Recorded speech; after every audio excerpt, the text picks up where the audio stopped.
어떠한 호재 재료로 올릴지 저는 딱 세 가지가 있습니다. 첫 번째로는 미국의 비트코인 전략 자산, 그리고 두 번째로는 알트코인들의 현물 ETF, 세 번째로는 연준의 긴축 사이클 종료라고 보고 있습니다.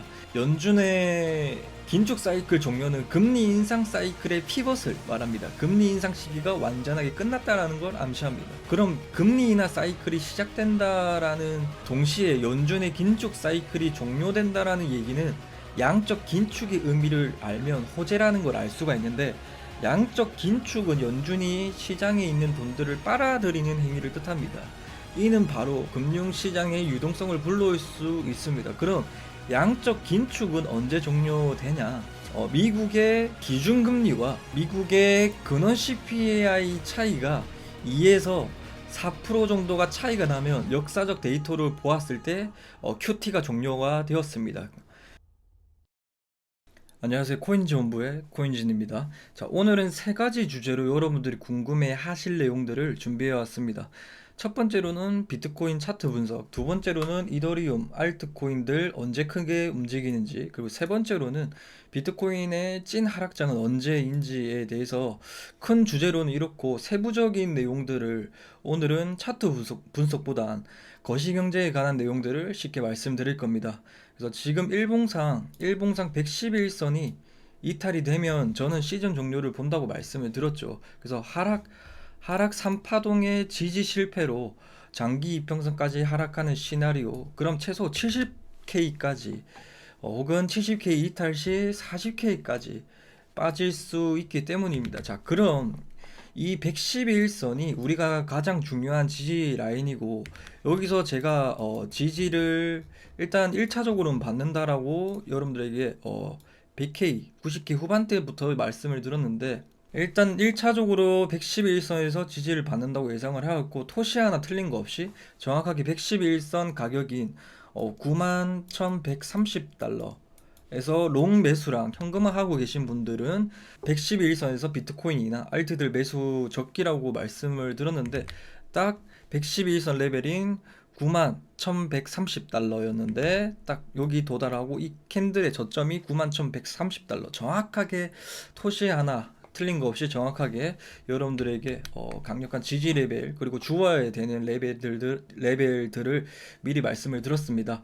그래서 비트의 경우는 10% 이상 상승을 했고, 알트들은 30% 이상 상승하는 그 누구보다 정확한 타점을 말씀을 드렸습니다. 저항 라인이 나오는 이평선을 제가 찾았고, 이 이평선 값으로 매매를 하다 보니까 기법이 생기고 노하우가 생기면서 20대에 500만 원으로 이제 시드를 시작해서 어느덧 10억 원대 자산가가 되었습니다.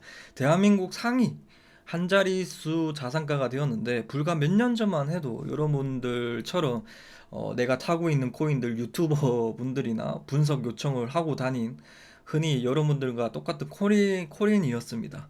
여러분들도 제 영상만 보시더라도 너무나 간단해서 다 이런 기법에 대해서 빨리 익히실 거라고 봅니다. 그래서 저는 어려운 거는 딱 질세이라서 좀 쉬울 거로 예상을 하고, 아무튼 여기까지는 여러분들이 어느 정도 시간에 기대어 배우다 보면 기법쯤은 익힐 수 있을 거라고 생각을 합니다. 하지만 기법을 마스터하고 나면 결국엔 현재처럼 이 111선을 지지하고 올려줄 것인지, 아니면 한 번 더 내려와서 111선을 터치하고 내릴 것인지에 대해서는 차트 분석에 대한 한계점이 다 다르게 됩니다.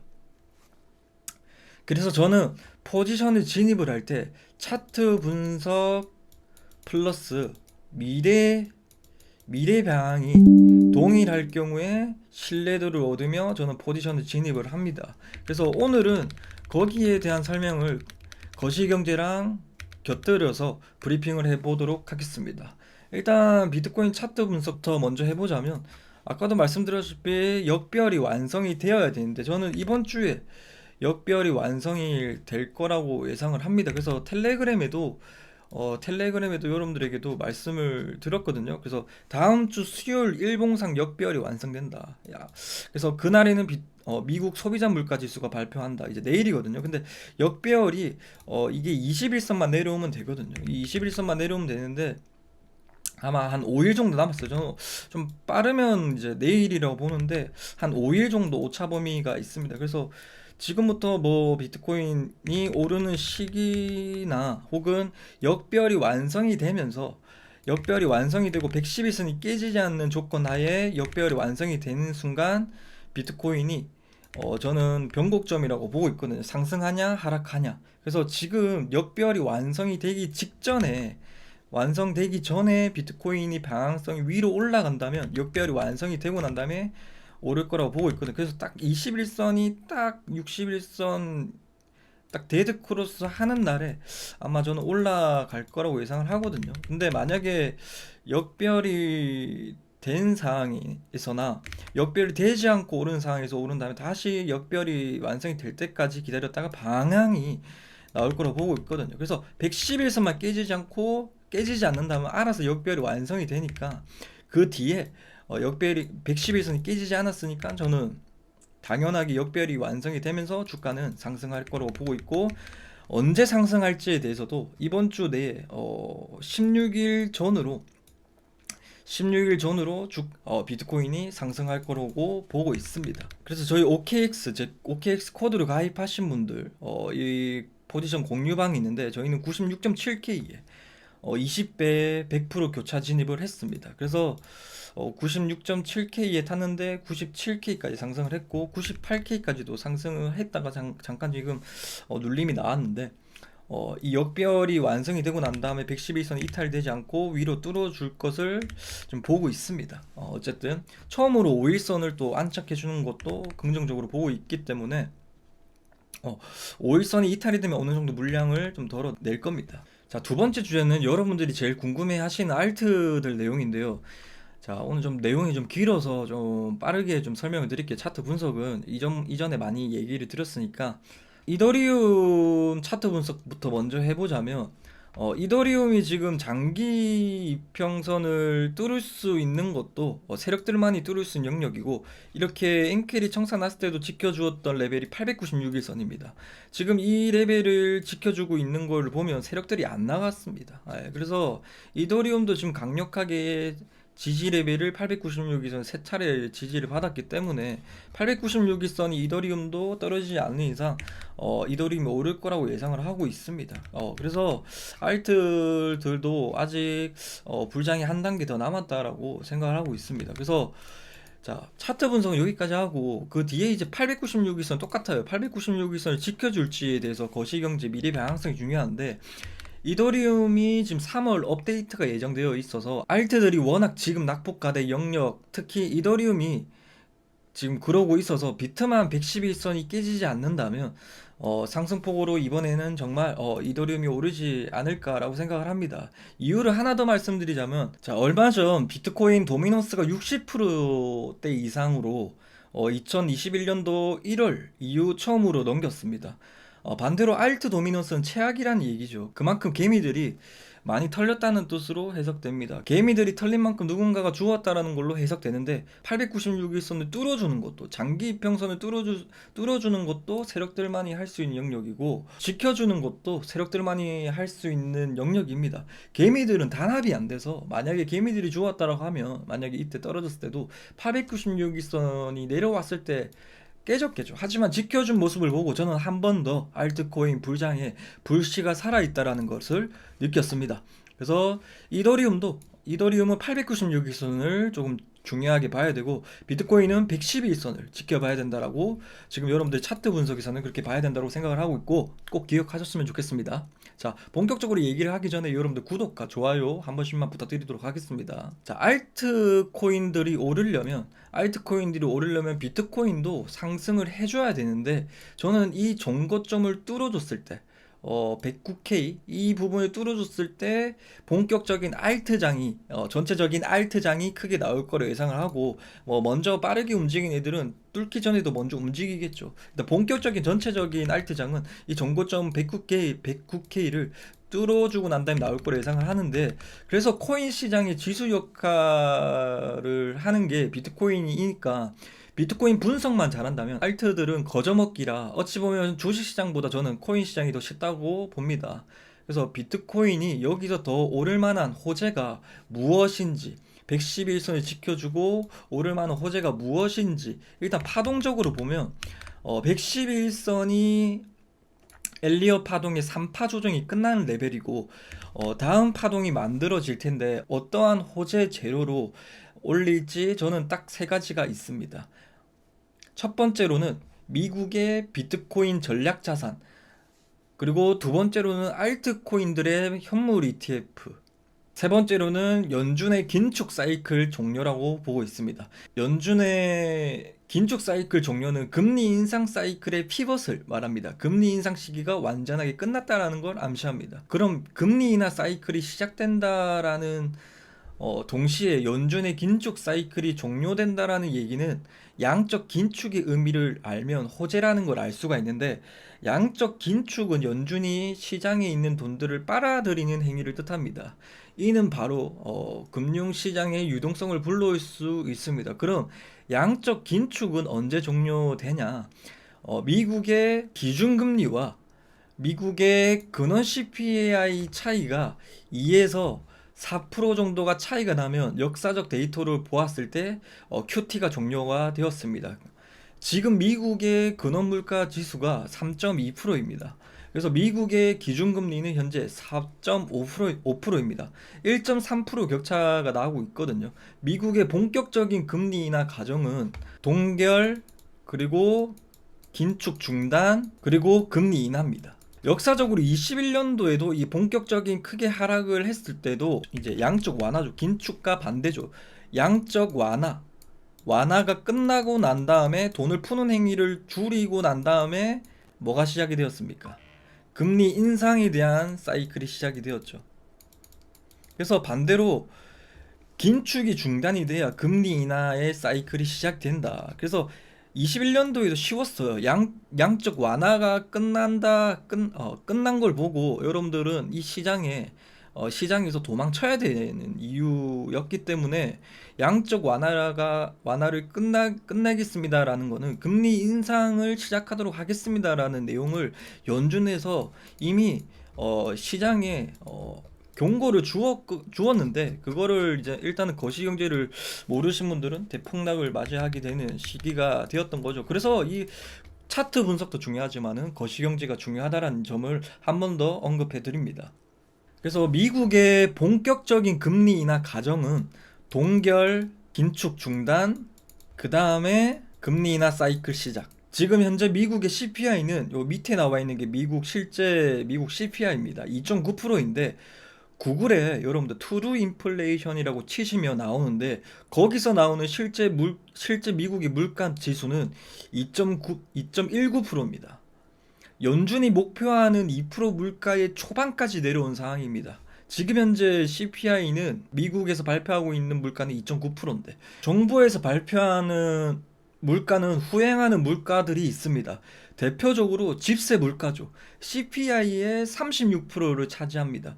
이 물가는 후행합니다. 왜 그러냐면 전체적인 프레임에서는 집값은 떨어지고 있는데, 예전에 코로나 때부터 떨어지고 있는데, 집세, 즉 월세는 오르고 있습니다. 좀 아이러니하지 않나요? 시간이 지나면서 월세가 집값에 맞춰지게 됩니다. 시간상 제가 따로 데이터는 없는데, 제가 제 영상에서 예전에 다뤘던 내용이기 때문에 넘어가도록 하겠습니다. 그래서 쇼트 내용을 보신다면, 자, 이때 보면 이때 미국의 물가 지수가 7% 6%대였습니다. 근데 지금 물가가 올랐는데 지금 어차피 이 이후에 물가는 3%대까지 잡힐 거라고 여러분들에게 말씀을 들었거든요. 그래서 이때도 후행 지표인 집세 물가가 상승했기 때문에 1월에 물가가 잠깐 올라서 약간 하락을 했거든요. 근데 저는 주어야 된다라는 얘기를 들었던 구간이 이때입니다. 그래서 모든 사람들이 이때 죽지 못했던 이유가 이런 여러 가지 악재가 겹쳤기 때문에 비트코인 이런 2만 불 때도 못 주었죠. 미국 정부에서 보고하는 지표를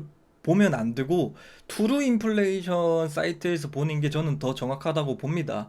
미국 물가가 23년도 3월에 미국 물가가 6% 7% 할 때 사람들이 CPI 발표 날만 되면 확 떨어지고 했거든요.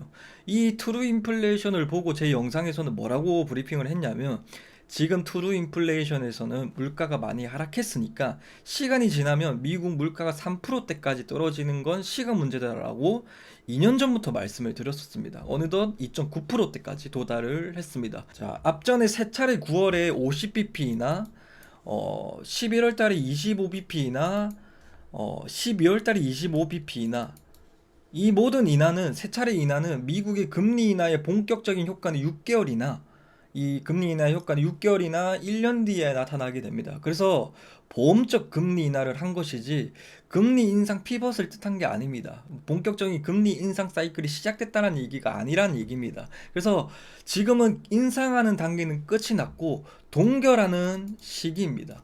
자, 이 동결이 지나고 난 다음에 금리 인하를 본격적인 금리 인하 사이클이 진행이 된다는 얘기인데 제가 23년도 3월 8일부터 금리 인상 사이클에 제가 말씀드렸던 내용인데 이제는 금리 인상이 언제까지 하느냐라는 포커스보다는 금리 인상 이후의 고점에서 얼마나 지속되는지에 대해 계획을 만들 차례다.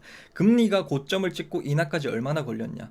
자, 2개월에서 15개월이 걸렸습니다. 그래서 지금부터 이제는 금리 동결의 사이클이 시작이 됐고 이제 그 뒤에 인하를 하게 될 텐데 지금 2개월부터 15개월 사이로 근데 15개월은 특수 경우이기 때문에 제외하고 2개월에서 8개월 동안 동결 이후에 최대 2개월에서 8개월 최대 동결 이후에 금리 인하 사이클이 시작이 될 거다. 금리 인하 사이클을 시작하기 전에 양적 긴축을 먼저 하게 된다라는 얘기죠. 그래서 양적 긴축이 연준의 통화 정책의 수능카드, 양쪽 긴축 종료 시점 주목받아. 우리가 지금 모르는 호재입니다. 그래서 이것부터 먼저 말씀을 드리도록 하겠습니다. 이것보단 더 자세한 내용들을 좀 뒤에 좀 내용들이 있으니까 끝까지 오늘은 꼭 영상을 귀찮더라도 꼭 끝까지 보셨으면 좋겠습니다.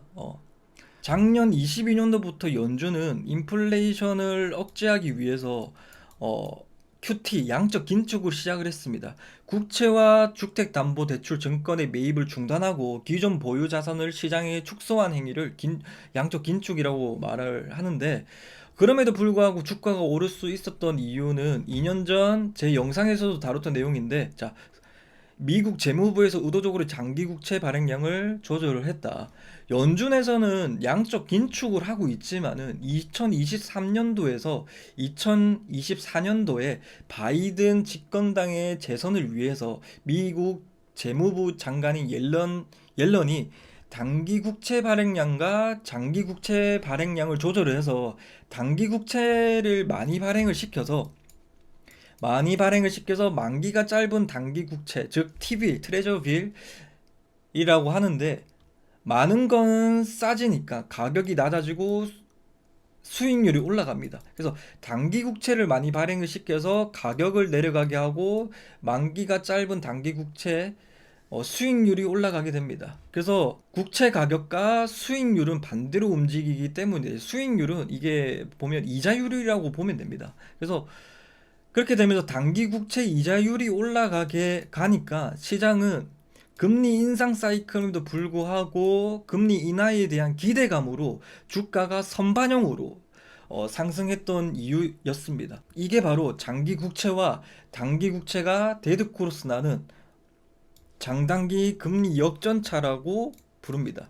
자, 이때가 장단기 금리 역전차가 났죠. 예, 이 보라 색깔이 3개월짜리 단기 국채입니다. 보라 색깔이 장기 국채는 캔들입니다. 원래 통상적으로 여러분들이 돈을 맡겨두면 장기로 돈을 맡긴 사람한테 이자를 더 많이 주는데 원래 통상적으로는 이렇게 장기 국채가 캔들이 더 위에 있죠. 단기 국채가 밑에 있고 근데 이런 옐런 재무부 장관이 단기채 발행을 많이 시켜가지고 이렇게 장단기 금리 역전차가 나게 됩니다. 이게 11월 달이거든요. 그래서 이 시기에는 항상 모든 금융시장 나스닥 비트코인은 바닥이었고 상승의 변곡점이 났을 때가 위에 게 비트코인이 이게 폭락했을 때 11월 달에 장단기 금리 역전차가 나니까 비트코인이 최저점을 발생하는 비트코인 16K, 15K까지 바닥이었죠. 비트코인은 바닥이었고 상승의 변곡점이 되는 시기였습니다. 그래서 제가 비트코인 최저점 가격과 최저점 시기까지 맞췄던 이유 중에 하나가 차트로는 역별이 완성으로 보았고, 또 하나는 장단기 역전차의 근거였습니다. 자, 이 내용들을 시간상 간단하게 정리를 해서 간추려 말씀을 들어보면, 비트코인이나 알트들이 본격적으로 움직이려면 미국의 비트코인 전략자산 추진, 그리고 알트코인 현물 ETF 승인, 그리고 마지막으로 연준의 긴축 사이클 종료입니다. 긴축 사이클이 종료가 되려면 미국의 근원 CPI와 기준금리 차이가 2에서 4%가 차이가 나면 미국의 금리 인하 사이클이 본격화하니까 긴축 사이클이 금리 인하에 대한 효과를 가져온다. 하지만 금리 인상 시기임에도 불구하고 주가가 상승했던 이유가 금리 인하에 대한 기대감으로 상승한 것처럼 근원 물가가 어느 정도 잡히고 전체적인 미국의 물가가 트루 인플레이션상 잡힌 게 내일 미국 CPI 지수 발표가 크게 하락하거나 시간이 지나면 하락한 게 보인다면 시장은 긴축 종료에 대한 선반영으로 주가가 상승할 것이고, 실제로 긴축 사이클에 대한 피벗을 선포하게 되면 주가는 항상 역사적으로 떨어졌습니다. 자, 한번 이 제 쇼츠 영상을 한번 예전에 보여드렸던 거를 보고 가도록 할게요.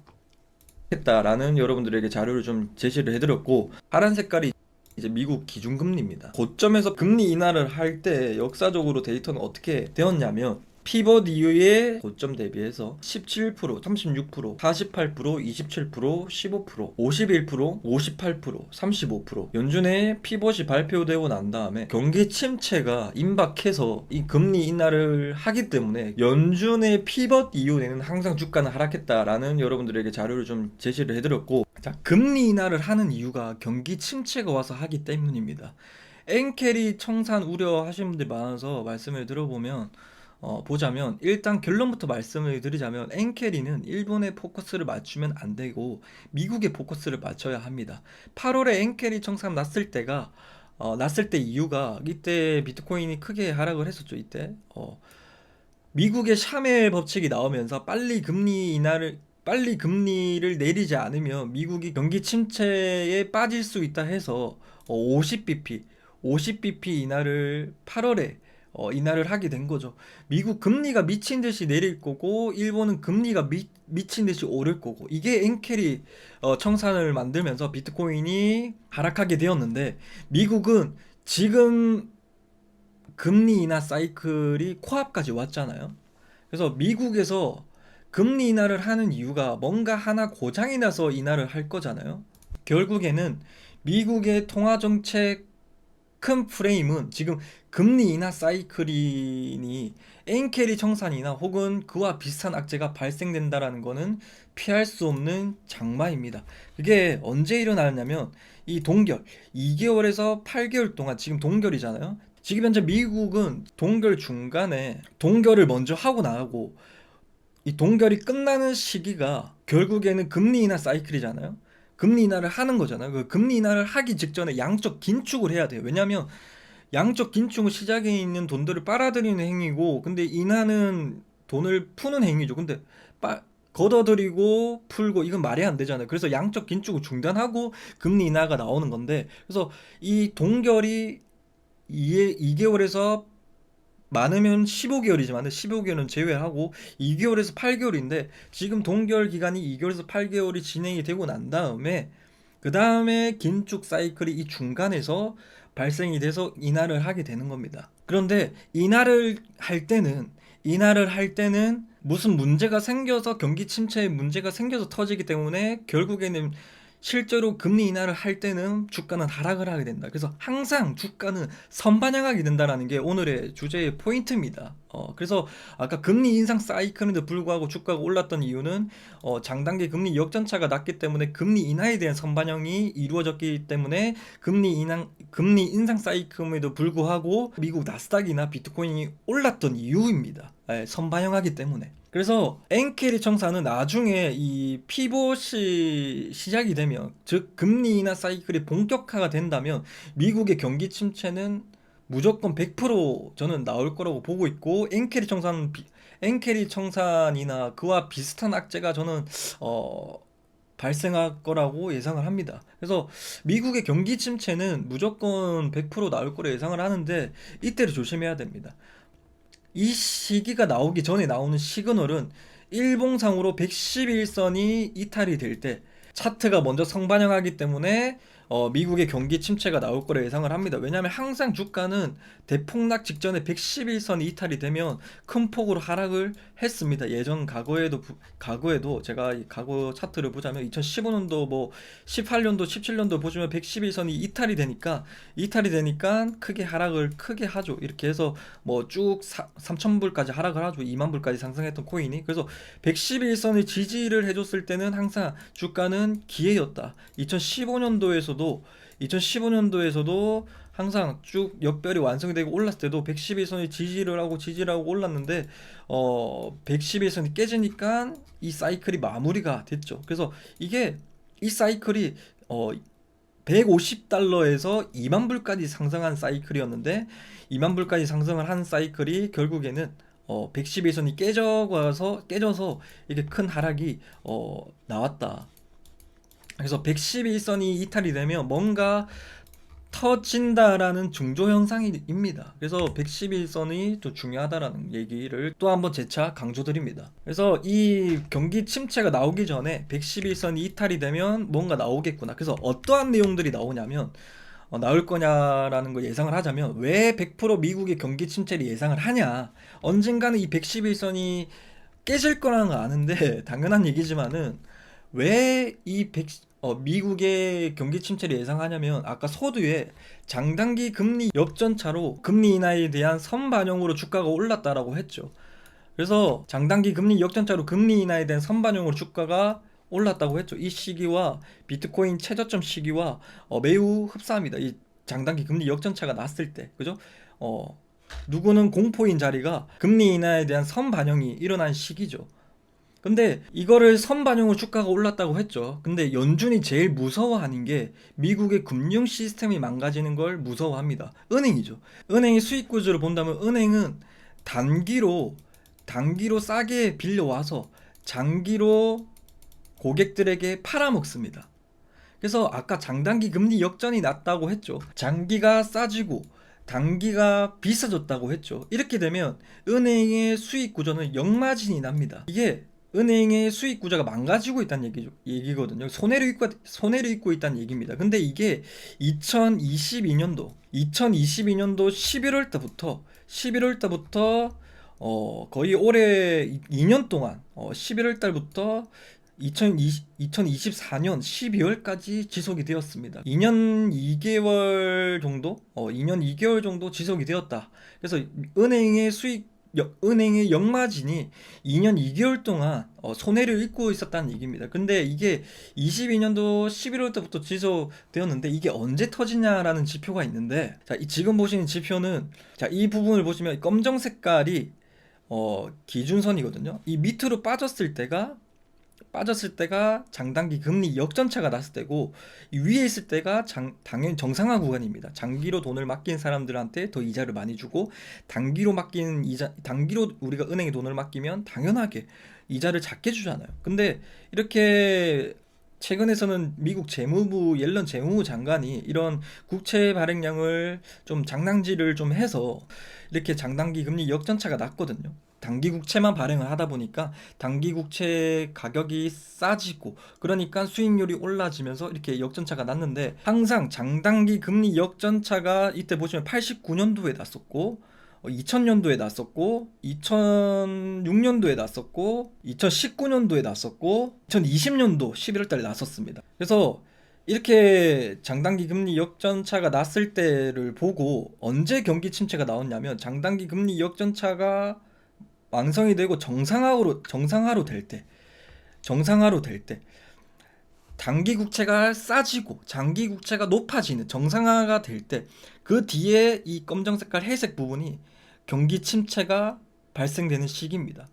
근데 정상화되고 난 다음에 이 모든 게 경기 침체가 오죠. 여기 뒤에서도 장단기 금리 역전차 이후에 정상화가 되고 난 다음에 향후 몇 개월 몇 년 뒤 미국은 항상 경기 침체가 찾아왔습니다. 그래서 얼마나 벌어졌느냐에 따라서 침체의 세기가 정해지는데, 자, 이게 80년도부터 지금까지 2025년도까지 최대치로 장단기 금리의 이격이 벌어져 있습니다. 이 보시면 1989년도부터 지금까지 보면 지금 최대의 금리 장단기 금리 이격이 벌어져 있죠. 엄청나게 경기 침체가 클 거라고 보는데, 이 보시면 적게 벌어지니까 이 경기 침체가 얇죠. 많이 벌어지니까 조금 이때보다는 좀 더 크죠. 더 많이 벌어지니까 이때 더 크죠. 그래서 역사적으로 이 장단기 금리 역정차가 많이 벌어져 있고 있다는 얘기는 은행의 금융 시스템의 역마진이 그 크기가 더 커졌다라는 의미입니다. 그래서 아마 23년도 3월 제2의 실리콘밸리 뱅크런 사태가 터질 거라고 봅니다. 그래서 중소은행 위주로 JP모건 은행이나 큰 은행들은 이자로 돈을 버는 은행이 아닌 투자로 먹고 사는 은행이니까 안 터질 거라고 보는데, 그렇게 주가가 하락했을 때 항상 이때가 기회입니다. 이때 제가 23년도 6월 달에 제가 비트코인 대한민국 최초로 비트코인 최저점 시기를 아까 말씀드린 장단기 금리 역전차와 비트코인 차트 역별이 완성이 되는 시기가 똑같아서 장단기 금리 역전차 났을 때 항상 주가는 항상 바닥이었고, 차트상 역별이 완성이 되었을 때가 2015년도 예, 봤을 때 항상 주가는 바닥이었다라는 점을 발견을 해서 제가 대한민국 최초로 비트코인 최저점과 최저점 시기까지 맞추게 되었던 시기에 제가 6월 달에, 그 뒤에 6월 달에 비트코인이 3만 불 할 때 제가 올려드렸던 글입니다. 사람들이 3만 불 부근에서 이렇게 길게 행보하고 있을 때 저는 결국에는 896일선까지 올 거고, 결국에는 비트코인이 1억을 갈 것이고, 팔더라도 정배열이 완성이 되고 111선이 이탈이 되면 팔아라고 말씀을 드렸던 구간입니다. 그래서 3만 불 때만 기다리셨더라 하더라도 약 뭐 2배 이상 150% 수익까지도 수익을 보셨을 텐데, 이렇게 지루할 때 제가 뭐라고 말씀드렸냐면, 이때도 뭐 잦은 악재와 여러 가지 여러분들이 힘들게 했던 구간에 이때 보시면, 자, 뭐라고 말씀드렸냐면, 우리에게 기회를 주었던 시기 1번은 98년도 동아시아 외환 위기, 그리고 IT 버블, 9.11 테러, 금리 인상 시작, 테이퍼링 종료, 2008년 글로벌 금융 위기, 2012년도, 2015년도, 2019년도, 2020년도 코로나 팬데믹 사태, 2022년도 금리 인상, 그리고 러시아 우크라이나 전쟁. 그래서 FTX, 실버게이트, 실리콘밸리 등 악재가 터졌을 때 공포를 느끼고 시장을 떠난 놈들을 한 번뿐인 인생에서 제대로 기회를 잡지 못한 사람입니다. 그래서 정말 그것만은 장담합니다. 그거 아세요? 로또 1등 된 사람들의 공통점은 로또를 산 사람들입니다. 그러니 로또 1등 된 사람을 부러워하지 마라. 로또 용지를 잘 보관해서 한 주 동안 토요일을 기다린 사람입니다. 그래서 지금 5개월 동안 5개월 동안 힘들면 50년 동안 편할 거다. 그래서 여러분들이 지금 해야 되는 일은, 분석은 이제 코인진 제가 할 테니 어떻게 이 시기까지 잘 버틸지 본인의 경제 상황만 고민해라고 23년도 6월 달에 비트코인이 3만 불 할 때 여러분들에게도 말씀을 드렸던 부분인데, 이때도 2019년도에도 미국 무역 분쟁 때문에 마이너스 24% 나죠. 미국이랑 중국 관세 때문에 지금 뭐가 뭐 터지죠. 이게 관세 때문에 터졌을 때도 이 111선이 기회였죠. 그래서 여러분들이 이런 기회를 알면서 놓치는 게 좀 저는 매우 좀 안타깝습니다. 그래서 지금 단기적으로는 이런 거고, 지금 큰 기회가 언제인지 여러분들에게 장기적인 프레임을 말씀드린 겁니다. 그래서 모르고 있으면 공포겠지만 과거에 항상 돌이켜보면 기회였다는 걸 잊지 마시고, 오늘은 장기적 거시경제와 단기적 앞으로 있을 내용들을 조합해서 앞으로 금융시장의 큰 그림에 대해 말씀을 들어보았습니다. 앞으로는 이 큰 그림에 대해 조각별로 영상을 앞으로 업로드를 하게 되겠네요. 맞죠? 뭐 아까 말씀드린 엔켈의 청산이나 금리 인하, 동결 이유 혹은 양적 긴축, 그런 사항들을 조목조목하게 조각별로 영상을 업로드를 아마 앞으로 우리가 받아들여야 되는 악재, 그리고 거기에서 나오는 우리가 어떻게 대처를 해야 되는지에 대해서 그런 부분들을 앞으로 다룰 거라고 봅니다. 그래서 왜냐면 이렇게 예상을 하는 이유가, 거시경제를 배우면 앞으로 어떻게 나올지에 대해서 이미 답지는 정해져 있다라고 생각을 하거든요. 그래서 어쨌든 오늘 영상 정말 중요한 내용이고, 그래서 과거에 제가 이때까지 유튜브를 하면서 22년도 금리 인상 사이클에 그리고 지금까지 현재 내용들을 종합해서 브리핑을 해드렸습니다. 그래서 오늘은 끝까지 경청을 해주시는 게 본인에게 더 도움이 될 겁니다. 차트 분석보다 더 중요하고 차트 분석 플러스해서 이 거시경제를 조합하다 보면 더욱더 이 시장에 대한 신뢰도를 높이면서 자신있게 매매를 할 수 있을 거라고 예상을 하고 오늘도 끝까지 여러분들 영상을 끝까지 경청해 주셔서 대단히 감사드리고 영상을 끄기 전에 여러분들 구독과 좋아요 눌러주시면 저에게 큰 힘이 됩니다. 어쨌든 오늘도 끝까지 경청해 주셔서 대단히 감사드립니다.